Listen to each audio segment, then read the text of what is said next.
Okay, so what if a poem wasn't just something you read, but something you actually helped create? Today, we're diving into a really different way of thinking about art and meaning. It's called Holarchic Poetry, and honestly, it might just change how you see words forever. It all starts with this one core idea. A poem isn't a static thing sitting on a page. It's not a fossil. It's a living, breathing event, a process that only really comes alive when you, the reader, show up. So who's behind all this? This is the vision of Adam Naploshak.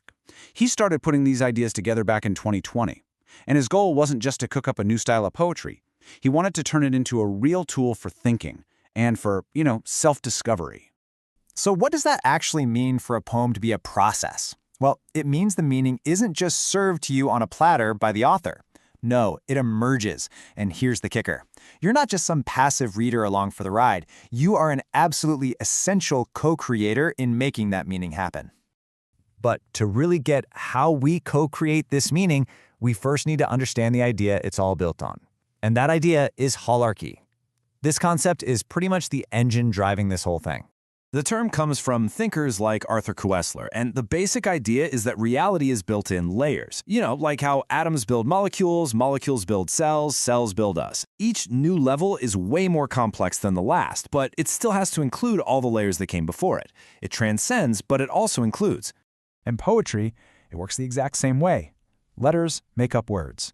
Words are more than just letters, but they still contain them, right? Then sentences build on words, and finally, the poem emerges as this thing that's so much greater than the sum of its parts, but still holds every single one of them inside. Okay, so if poems are built out of these layers, what's their actual blueprint? Well, Holarchic poetry lays out a fundamental structure, and it's built on two axes that Naploshak calls the two spans. First, you've got the horizontal span. This is everything the poet brings to the party. The words they choose, the structure, the metaphors. It's the technical craft, the outside of the poem. But then there's the vertical span. And that part, that's all you. It's your feelings, your memories, your insights. It's the whole inner world you bring with you when you sit down to read. One is the form, the other is the feeling. You see what's happening here? This model puts you, the reader, in a totally new and powerful role. You're not just a passive audience member anymore. You are the conscious observer. And without you, the whole process is, well, it's just incomplete. Now that term, observer, isn't just a poetic choice of words. Nope. It's a very deliberate link to a pretty mind-bending idea from a completely different field, quantum physics. And this connection is the key to understanding your real role here. So, in quantum physics, there's this famous idea called the observer effect. It basically says that the simple act of looking at a particle actually changes what it's doing. Wild, right? Well, Holarchic poetry applies that same logic to meaning. The poem on the page is just a cloud of possibilities until your consciousness, observes it. And that act of observing is what collapses all that potential into one specific, real experience. You literally bring the meaning to life. So let's bring it all together. We have the poet's external form, and we have the reader's internal world. We've got the reader acting as this conscious observer. So what happens at that magic moment when these two things finally meet?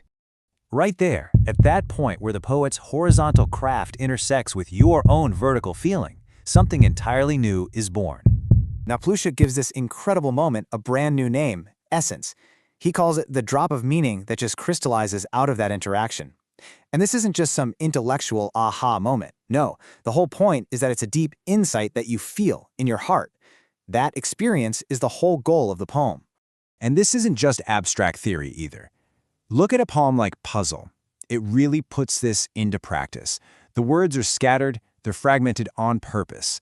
It's not something you can just read from top to bottom.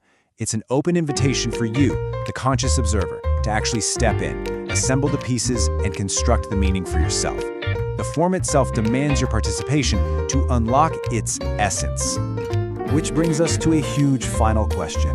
Holarchic poetry gives us this model where meaning is co-created through conscious interaction. So, is this just a new way to experience art? Or could it be pointing to something much deeper, a truth about how we engage with, and maybe even create, our own reality? That's the thought it leaves us with.